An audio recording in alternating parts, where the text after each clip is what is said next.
Terima kasih saudara, Anda masih bersama kami di Kompas Petang, saya Cynthia Rompas.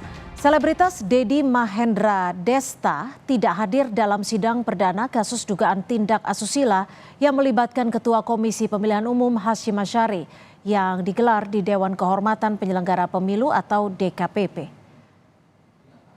Selebritas yang dikenal dengan panggilan Desta itu turut dipanggil sebagai pihak terkait dalam sidang perkara dugaan tindak asusila di DKPP Rabu kemarin.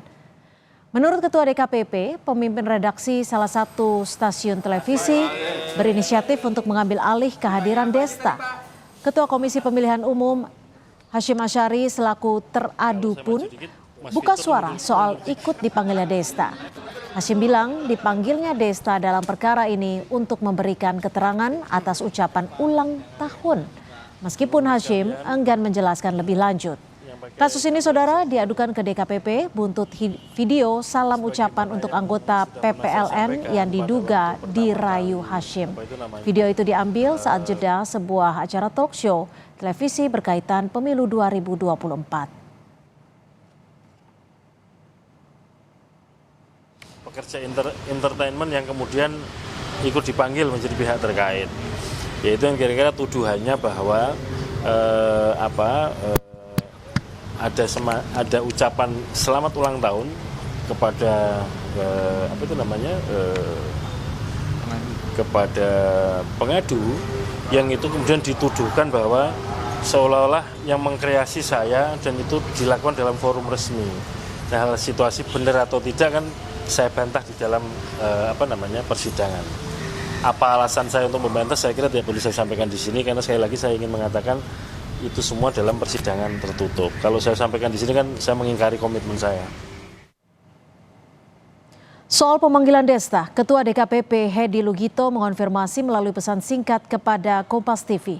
Kami panggil karena greeting kepada pengadu di acara tersebut, ujar Ketua Dewan Kehormatan Penyelenggara Pemilu.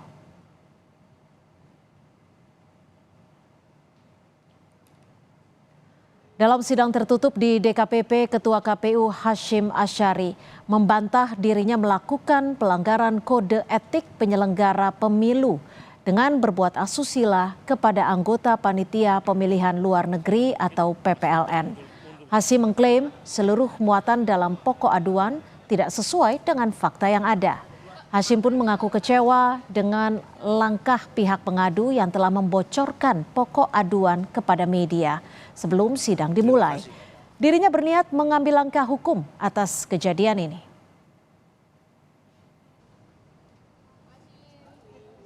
Sementara itu saudara, kuasa hukum pengadu mengaku pihaknya tidak pernah membocorkan pokok aduan atau bukti ke pihak luar seperti yang dituding Ketua KPU Hasyim Asyari. Dalam sidang tertutup Rabu kemarin, pihak pengadu membawa 20 bukti ke DKPP.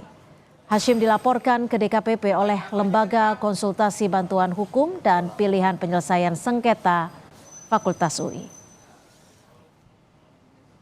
Ini kan saya tahu lah ini tertutup ya, bukti-bukti hanya untuk, ini bukti-bukti sangat sensitif ya, bahkan ada bukti-bukti yang saya katakan tolong diproteksi klien saya supaya jangan ada klien kami, supaya jangan ada backfiring ya, karena bukti-buktinya sangat sensitif.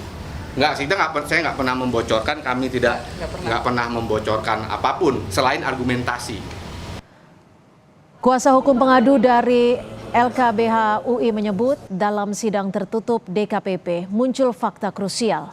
Kuasa hukum mengapresiasi keseriusan DKPP tangani perkara itu. Dengan kasus dugaan asusila, kuasa hukum pengadu meminta DKPP memberhentikan Hasyim Asyari sebagai ketua dan anggota KPU RI.